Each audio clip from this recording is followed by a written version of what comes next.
They have not been charged, Tom. In fact, human rights organizations have prepared several reports based on sworn testimonies of survivors of those experiences, and they describe the conditions as hell. There was the notorious Deit Timan detention camp, a military detention camp set up exclusively for Palestinians taken from Gaza. There we know from testimonies of survivors, of former soldiers, of even doctors or medical students who were in charge of attending to the prisoners, that there was systematic torture, abuse, medical procedures and amputations performed on prisoners with minimal medical attention, sometimes without anesthesia.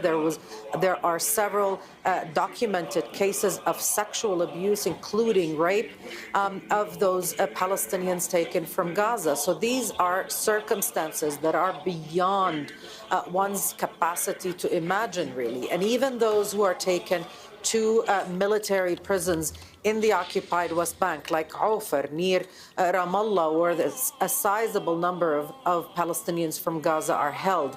The section in which they're held, Tom, is separate from the rest of Palestinian prisoners, and it is called the section of hell.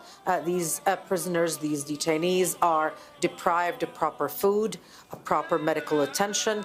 They do not receive medication.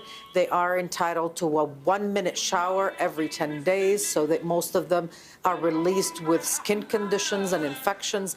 Many of them will require hospitalization and medical attention upon their release and return to their families.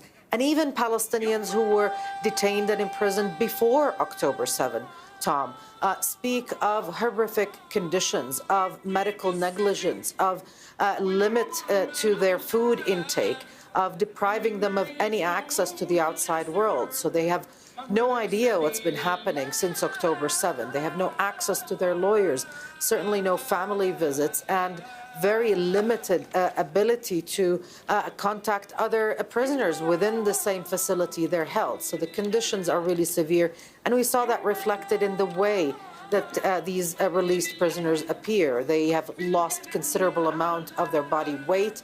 Many of them are weak. Many of them are too weak to even walk, so they're held by the paramedics and taken to hospital.